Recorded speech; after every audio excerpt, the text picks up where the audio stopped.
कुंभकर्ण को जगाने की तैयारी करो।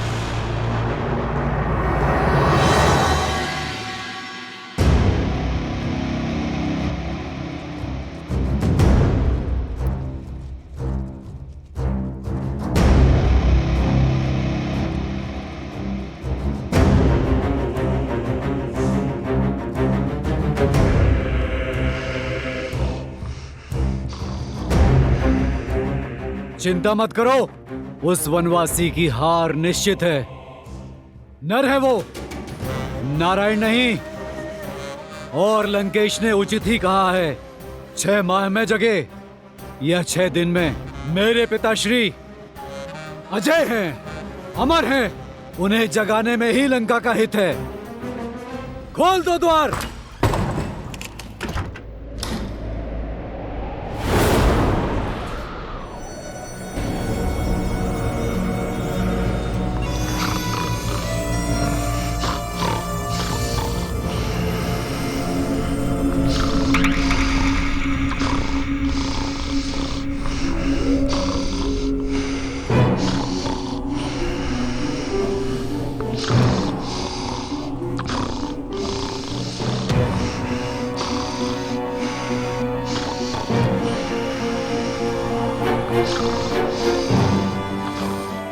स्वरनाथ से ही टूटेगी अब इनकी गहरी निद्रा। वाद्य यंत्रों को पिताश्री के कानों के समीप बजाओ।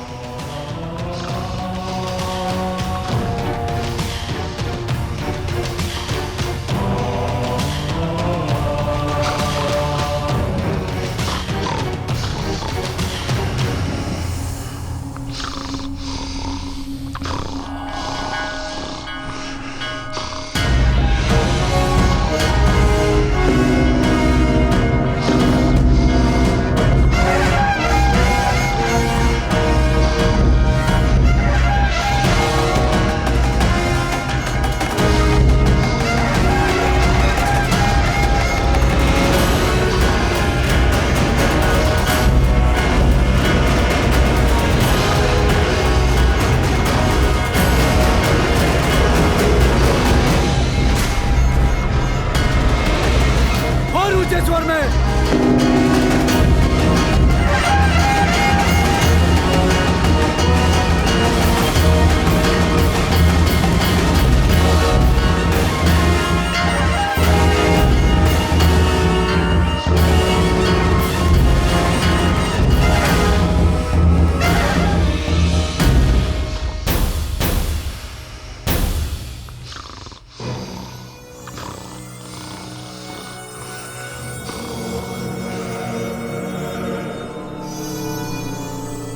कदाचित तलवार की चुभन और चट्टानों का भार इन्हें उठा दे। प्रारंभ करो।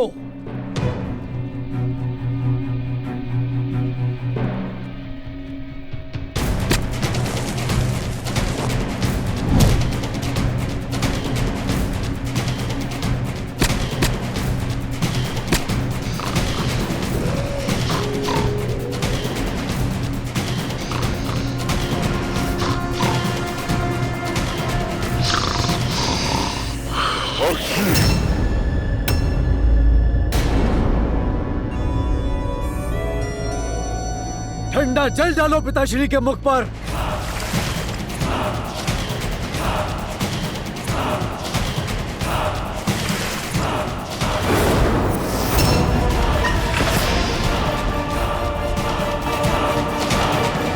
जय श्री राम, जय श्री राम।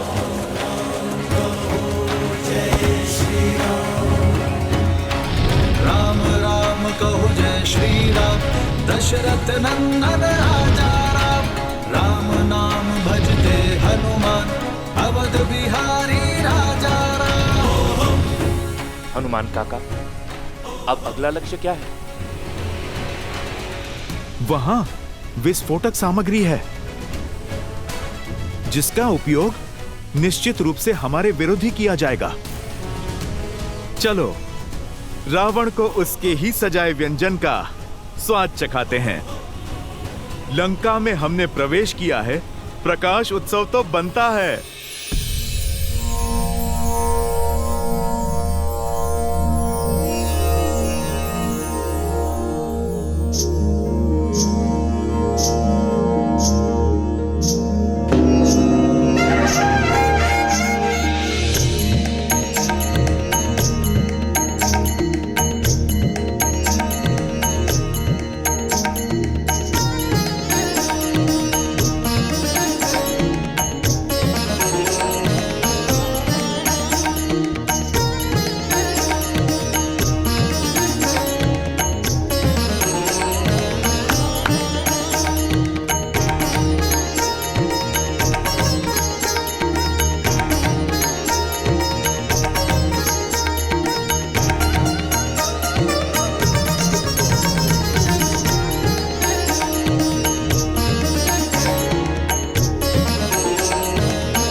केवल एक उपाय शेष है, कदाचित उससे बात बन जाए।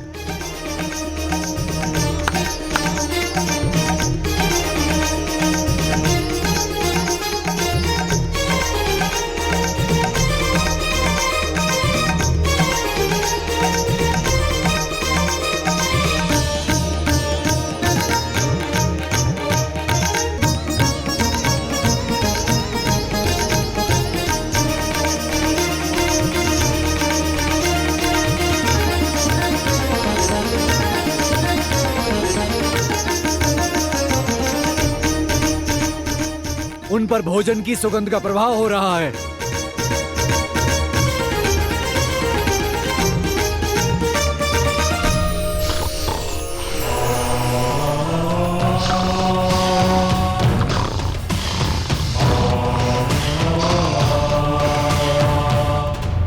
सदा शुभ समाचार लाते हो शार्दुल।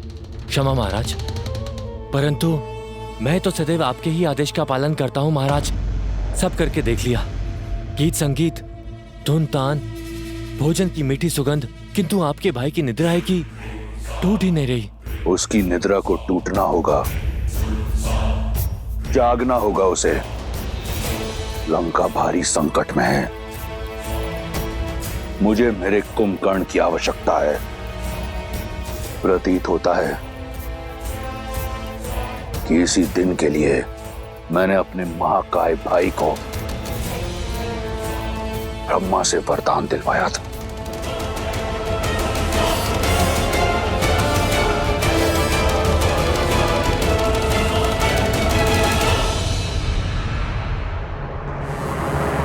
तुम वीर पुरुष, तुम पराक्रमी, तुम मर्यादा के हो स्वामी। नील, तुम संकट हर लो आगामी। मन में है विश्वास, तो आकाश में परचम लहरेगा। जब होगी जीत तो हर दिशा में राम नाम गूंजेगा। होगा सीता राम का मिलन, वो पर्वत पिघलेंगे। राम की सेना जीतेगी और ध्वज हवा में लहरेंगे। जय श्री राम। जय श्री राम, जय श्री राम। राम नाम भजते हनुमान, अवध में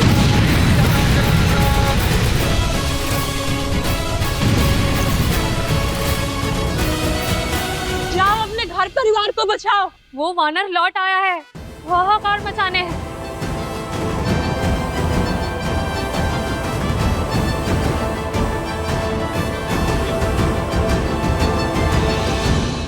बीच युद्ध में पुनः लंका दहन, जाने क्यों? मेरे श्री राम युद्ध केवल रणभूमि में ही नहीं, मन भूमि में भी करना जानते हैं त्रिजटा। लंका दहन का निर्णय रावण के धैर्य को तोड़ने की नीति से लिया गया है। ऐसा समझो लंकेश के अंत का आरंभ हो चुका है त्रिजटा।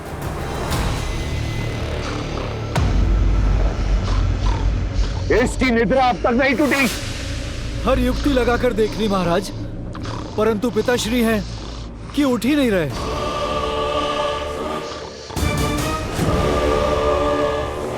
गज सेना को बुलाओ और चढ़ाओ इसकी देह पर।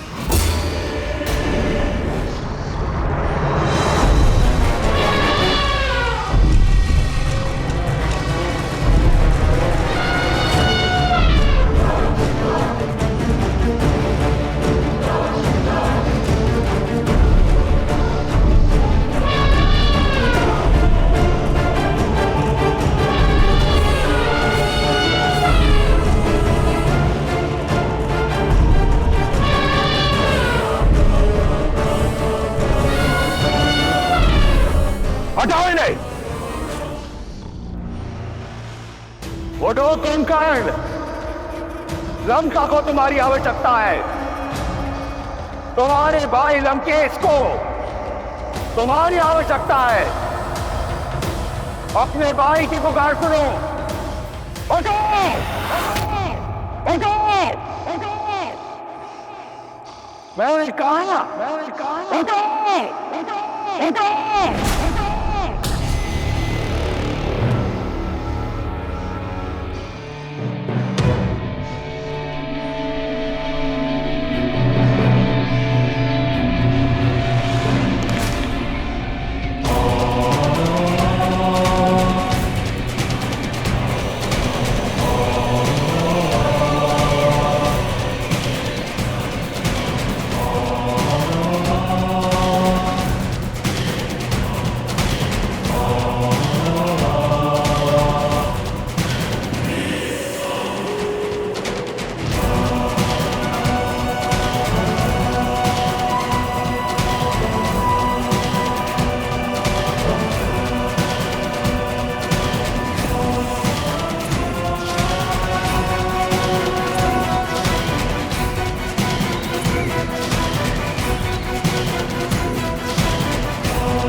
बड़े भैया, आप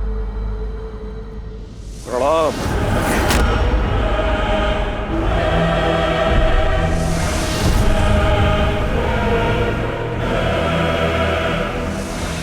मेरी निद्रा की अवधि पूर्ण होने से पहले मुझे उठाया गया है, अर्थात कारण बहुत बड़ा है। क्या लंका पर कोई भारी संकट आ पड़ा है भैया? तुम्हारा संदेह उचित है। लंका की एक ही पुकार है, त्राहिमाम। और इस पुकार का कारण बनने का दुस्साहस किसने किया? कौन है तीनों लोकों में जो मेरे भाई को इतना विचलित कर दे कि मेरे वरदान को भंग करके आपको मुझे उठाना पड़ा? एक वनवासी।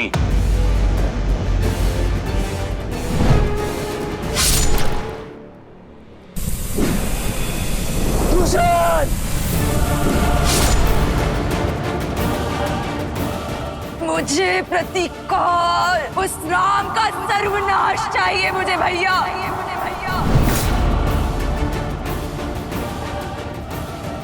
अब मैं तुमसे बलपूर्वक विवाह करूंगा।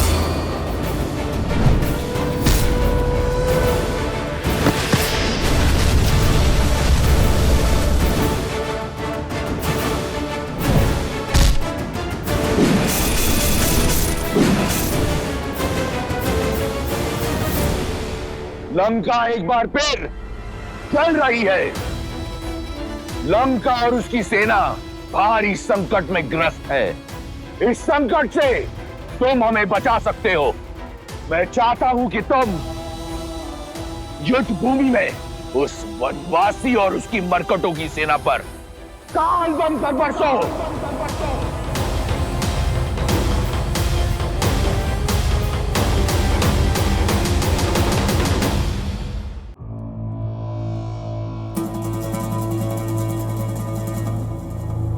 विभीषण कहाँ है भैया? नाम मत लो उस विश्वासघाती का। जिस समय मुझे उसकी आवश्यकता थी, वो मेरा साथ छोड़ उस वनवासी के चरणों में जा गिरा। कायरता और विश्वासघात की पराकाष्ठा है वो। तुम तो जानते हो, मुझे उस दुर्बल से कभी कोई आशा नहीं थी। और तुम प्रेम और विश्वास दोनों के आधार हो। सदैव मेरे साथ एक अडिग पर्वत के समान खड़े रहे हो। हर युद्ध में, हर स्थिति में सर्वदा मेरे साथ। और वो विभीषण उस वनवासी के गुण गाता है। जानते हो उसने क्या किया? लंका का हर भेद उस वनवासी के समक्ष खोल रहा है। लंका का भेदी है वो कायर। मैं आपकी बात को झूठ नहीं मान सकता भैया, किंतु ये सत्य भी नहीं नकार सकता कि विभीषण कायर तो नहीं, साहसी है। क्योंकि साहस धर्म का साथ देने में है। वो अपने धर्म के चलते ही इस पाले से उस ओर गए हैं। और मेरी दृष्टि में भी धर्म श्री राम के साथ है। सावधान कुंभकर्ण, अमर नहीं हो तुम। यदि मेरे शत्रु को श्री कहकर पुकारा तो मैं यही स्वयं तुम्हारे प्राण हर लूंगा। मैं यहां आया था यह सोचकर कि अगर एक भाई विश्वासघाती निकला तो क्या हुआ? मेरा कुंभकर्ण भी है मेरा साथ देने के लिए। परंतु देखो, तुम भी अपने भाई का साथ छोड़ उस राम के रंग में रंग गए। भैया, मैं तो सदा आपके साथ ही था और हूं, पर सत्य से मुंह नहीं छिपा सकता। क्या पर्याप्त लहू नहीं बह गया? शूर्पनखा का मान भंग हुआ, उसके पुत्र का वध हुआ। मेरे भाई खरदूषण, मारीच मामा, मेरे भतीजे अक्षय कुमार, वीर प्रहस्त, अनेकों शक्तिशाली राक्षस वीर काल की भेंट चढ़ गए। निर्दोष राक्षस सैनिकों से लेकर अबोध वानरों तक सबका संहार हुआ है। और अब तक आपके विचारों पर वासना का आवरण पड़ा है। किसी और की पत्नी को हथियाने का हट आप पर सवार है। सर्वनाशे संयुक्त पन्ने अर्ध त्याजति सह पंडिता। जब सर्वनाश सर पर खड़ा होता है, आधा बचा लेने वाला भी बुद्धिमान होता है। तो आप जैसा विद्वान सत्य नहीं देख पा रहा है? क्यों राक्षस कुल के पतन का आधार रच रहे हैं आप? पतन कर रहा हूं राक्षस संस्कृति का। तनिक स्मरण करो कुंभकर्ण, अगर 10 लोकों में राक्षसों की ख्याति है तो मेरे कारण यदि पाताल से लेकर स्वर्ग तक राक्षसों को सम्मान मिलता है, मेरे कारण क्या था मेरे पास? एक टूटी हुई कुटिया, वहां से निकलकर सोने की लंका पाई मैंने अपने प्रयास से, प्राण से। और क्या चाहते हो तुम? सहस्त्रों वर्षों में संजोया अपना सम्मान माटी में मिला दूं? अपने आत्मविश्वास का समर्पण कर दूं? नहीं। शक्ति का मद आपके ज्ञान को लील गया है भैया। सीता के अपराधी हैं हम, और राक्षसों का हित उन्हें लौटाने में ही है। मुझे तुम्हारे उपदेश की आवश्यकता नहीं है कुंभकर्ण। कर बैठा मैं ये कांड, जिसे मैंने शौर्य समझा तुमने अपराध समझा तो हुआ अपराध, जिसे मैंने प्रतिशोध समझा तुमने अधर्म समझा तो हुआ अधर्म। मैंने जो किया सो किया। अब तुम ये बताओ कि तुम क्या करोगे? यहां बैठकर मुझसे वाद विवाद करोगे, या एक भाई की भांति मेरे साथ युद्ध भूमि में उतरकर उस वनवासी और उसके मरकटों की सेना को अपनी वीरता का संदेश दोगे? बोलो। जो साथ ना खड़ा हो उसे विरुद्ध माना जाता है। दुर्भाग्य है मेरा कि तुम भी विभीषण की भांति राक्षस कुल पर कलंक निकले। अपना भोजन पूर्ण करके अपनी निद्रा पूर्ण करो कायर। मुझे तुम्हारी या किसी और की कोई आवश्यकता नहीं। ये कांड मैंने किया है तो संहार भी मैं स्वयं करूंगा। नहीं है तुम्हारी आवश्यकता। रुक जाओ भैया, मैं अपना धर्म निभाऊंगा। ना मैं नारायण को जानता हूं, ना किसी नीति को समझता हूं। आप ही मेरे ईश्वर हैं और आप ही धर्म। आपके लिए जिया हूं और आपके लिए ही मरूंगा। वरदान आपके लिए ही मांगा था और आप पर ही निछावर करूंगा।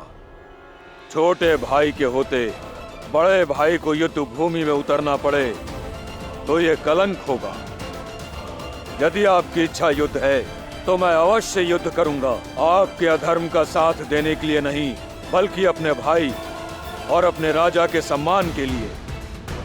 जब तक मेरे शरीर में प्राण है, मैं राम और उसकी सेना पर काल बनकर बरसूंगा।